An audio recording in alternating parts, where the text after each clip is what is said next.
حضور آپ کے سامنے میں نے تمہیدی گفتگو رکھی تو میں اسی سے سوال کا آغاز بھی کرنا چاہوں گا کہ اہل تسنن اور اہل تشیع کے مابین اس عنوان سے ایک شدید اختلاف ہے، لیکن ہم اگر ایک پلیٹ فارم پہ لانا چاہ رہے ہیں، مزید لڑانا چاہ رہے ہیں؟ نہیں، کوشش یہ ہے کہ ہم ایک پلیٹ فارم پر آ جائیں، چونکہ اہل تسنن کے ہاں بھی صحابی کی تعریف میں اختلاف ہے۔ اگر ہم اصولی کتابوں کا مطالعہ کریں تو محدثین کی اپنی تعریف ہے اور اصولیین کی اپنی تعریف ہے، اور بظاہر مجھے یہ لگتا ہے کہ اہل تشیع اور اہل تسنن میں یہ تعریف ایک جیسی ہے، محدثین کی اپنی ہے۔ اس میں آپ بھی بہتر جانتے ہیں کہ امام بخاری نے اپنی جامع میں جو تعریف کی کہ جس نے ایمان کی حالت میں حضور کو دیکھا اور اس کا خاتمہ ایمان پر ہوا، بس وہ صحابی ہے، چاہے وہ روایت نقل کرے نہ کرے، ایک لمحہ آپ کو دیکھ کر چلا گیا، پھر بعد میں ملنے بھی نہیں آیا، آپ سے اکتساب فیض کیا نہیں کیا، وہ صحابی کہلائے گا۔ اس پر ہمارے بعض محققین یہ کہتے ہیں کہ یہ نظریہ ضرورت کے تحت یہ تعریف وضع کی گئی، چونکہ محدثین نے حدیث لینی تھی، اور اس میں پھر مرسل صحابی کی مرسل حجت ہوتی ہے، چونکہ وہ بعض روایات ایسی بھی ہیں کہ صحابی موقع پہ موجود نہیں ہے تو اس نے روایت بیان کر دی۔ اب اہل سنت میں اصولیین یہ کہتے ہیں کہ حضور پر ایمان لانے والا ہر بندہ صحابی نہیں ہے، آپ اس کو مسلمان کہیں، اعلیٰ درجے کا مسلمان کہیں، تو اہل علم وہاں پر لفظ بولتے ہیں کہ صحابی وہ ہے جس نے رسول اللہ کی ملازمت اختیار کی، لازمہ یلزم سے ملازمت اختیار کی۔ تو اس پر اہل تشیع کیا کہتے ہیں کہ آقا علیہ الصلوۃ والسلام کے جان نثار صحابہ، ہم کن کو کہیں گے؟ کیا حضور پر ایمان لانے والا اس دور میں ہر بندہ ہی صحابی ہے؟ دیکھیے، آپ نے بہت سے سوالات ایک ساتھ کر دی، ٹھیک ہے جی، اور اس میں سے بہت سے مقدمات کو آپ نے مسلمات لیے ہیں۔ جی جی، سب سے پہلے تو یہ ہے کہ صحابی کوئی بھی ہو، کیا فرق پڑتا ہے؟ کوئی فرق نہیں پڑتا۔ جی جی، اس عنوان سے کیا حاصل ہوتا ہے جو ہم کہیں کہ اگر یہ عنوان کسی کو مل جائے تو اس کے بعد یہ حاصل ہو جائے گا؟ جیسے ایک کی طرف آپ نے اشارہ کیا کہ مرسلات صحابہ حجت ہیں، کس نے کہا؟ بالکل صحیح، یہی سرے سے جس کو حاصل کرنے کے لیے آپ یہ سب کر رہے ہیں وہی ابھی اول کلام ہے۔ بالکل ٹھیک ہے نا؟ کیوں رسول نے کہا ہے کہ مرسلات صحابہ حجت ہے؟ نہیں، اور جو مجھ سے جھوٹ باندھے اس میں صحابی نہیں ہے، وہ صرف ہم سے کہا گیا ہے کہ اگر ہم رسول سے جھوٹ باندھے تو ہمارا مقعد فی النار ہے۔ بالکل، یہ صحابی بھی اس میں شامل ہے، صحابی بھی اس میں شامل ہے۔ صحیح، ٹھیک ہے نا؟ مرسلات تو چھوڑ دیجیے، مسندات صحابی کو بھی چیک کرنے کی ضرورت ہے، تو پھر صحابی جو بھی ہو کیا فرق پڑتا ہے؟ بالکل، اصل میں اس میں آپ نے بڑی خوبصورت وضاحت کی، بات یہیں سے سٹارٹ ہوتی ہے۔ اس میں جو قاعدہ بھی بیان کیا گیا صحابہ کلہم عدول، تو بحث اسی سے شروع ہوتی ہے کہ پھر صحابی کون ہے؟ نہیں، وہ یہی غلط ہے، یہ بحث کیوں شروع ہوگی؟ صحیح، ہم پہلے اس پہ بحث کریں گے۔ جی جی بالکل، کہ صحابی کلہم عدول ثابت کریں آپ، اس کے بعد ہم آگے جا سکتے ہیں۔ صحیح، یہی غلط ہے، اسی کی کوئی اساس نہیں۔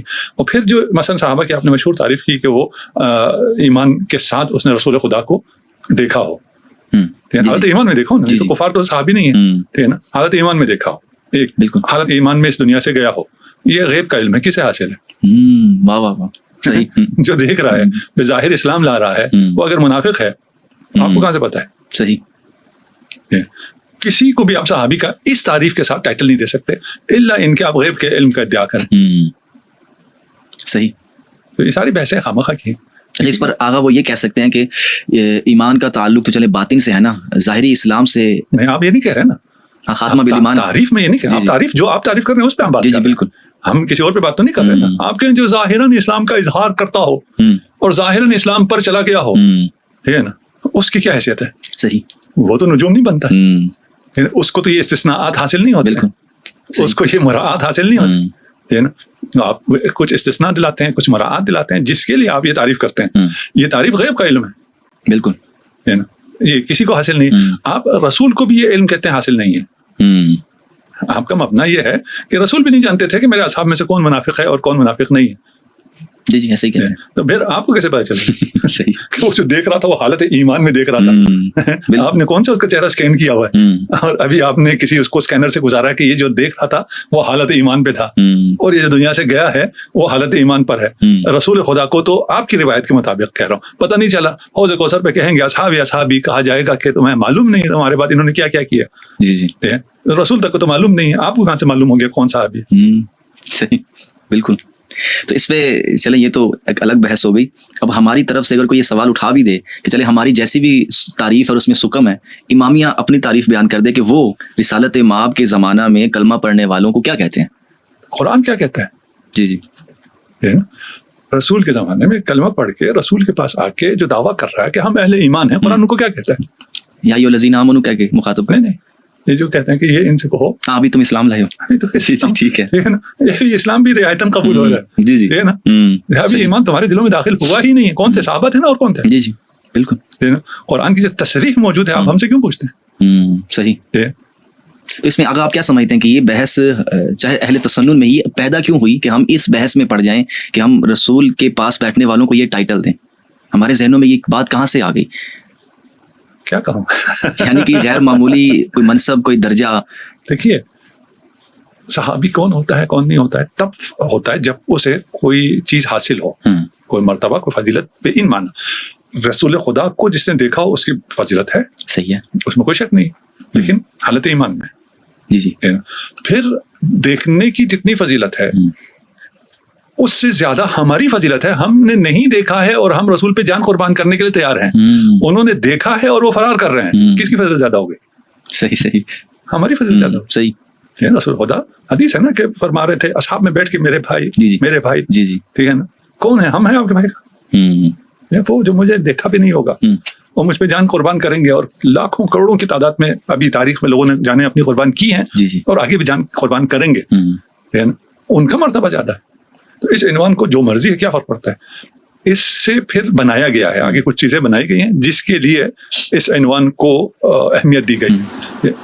رسول خدا جب اس دنیا سے تشریف لے جا رہے تھے, اب اصحاب کے ہیں سب کو, کوئی فرق نہیں پڑتا. قرآن کی اصطلاح میں سارے اصحابی ہیں, ٹھیک ہے. قرآن کی اصطلاح میں حضرت یوسف کے ساتھ جو کافر تھا وہ بھی صحابی. جی جی, تو صحابی تو سارے ہیں, اس سے کیا فرق پڑتا ہے؟ سارے صحابی. ان اصحاب کو رسول خدا کن کے حوالے کر کے گئے؟ صحیح. کیا فرماتے ہیں؟ سنی تو خاموش ہے. کیوں خاموش نہیں رہ سکتے؟ نہیں, ان کے یہاں تو وہ مقدمہ یہ ہے نا کہ شورا کے حوالے کر کے. اچھا, اگر رسول کر گئے ہیں تو ہم مان لیتے. رسول نے فرمایا تھا میرے بعد ثقیفہ میں جمع ہو جانا؟ نہیں فرمایا تھا. اگر رسول نے فرمایا ہو بہت بالکل صحیح ہے. ہم کون ہوتے ہیں رسول کی نہ ماننے والے؟ ایسے ہی ہے, ٹھیک ہے نا. کسی کے تو حوالے کر کے گئے, صحیح کہ نہیں کر کے گئے؟ جی جی. ٹھیک ہے نا. آپ ہمیں تو صحابہ کے حوالے کر دیتے ہیں, جی جی, ٹھیک ہے نا, کہ تم صحابہ کے حوالے ہو. مان لیا ہم صحابہ کے حوالے. صحابہ کس کے حوالے کر کے گئے؟ بالکل. یا ان سے یہی کہا تھا کہ تم جو مرضی میں کرو, اور بعد والوں کے میں منع کر دوں گا کہ مشاجرات صحابہ میں تم کف لسان کر لینا. صحیح, ایسا تو نہیں ہے. تو اصل تعریف اس کی ہے جس کے حوالے امت کو رسول کر کے گئے ہیں, جس کے حوالے اصحاب کو بھی کہہ کے گئے ہیں کہ تم میرے بعد اگر گمراہ نہیں ہونا چاہتے ہو, جی جی, انی تارکم فیکم وثقلین, متواتر اصحاب سے کہہ رہے تھے. جی جی, انی تارکم فیکم, تم میں. ان سے بات ہو رہی تھی, ہم سے تو بات نہیں ہو رہی. بالکل. ہم تو صحابہ کے ساتھ تکلیف میں مشترک ہونے کی بنیاد پر شامل ہیں. بالکل. اصل تو ان سے کہا جاتا اگر گمراہ نہیں ہونا چاہتے ہو تو اہل بیت. بالکل. قرآن اور میری اطرت. تو پھر یہ بحثی ساری ایسی خام خام اب ہمیں لڑانے کے لیے بحثیں کر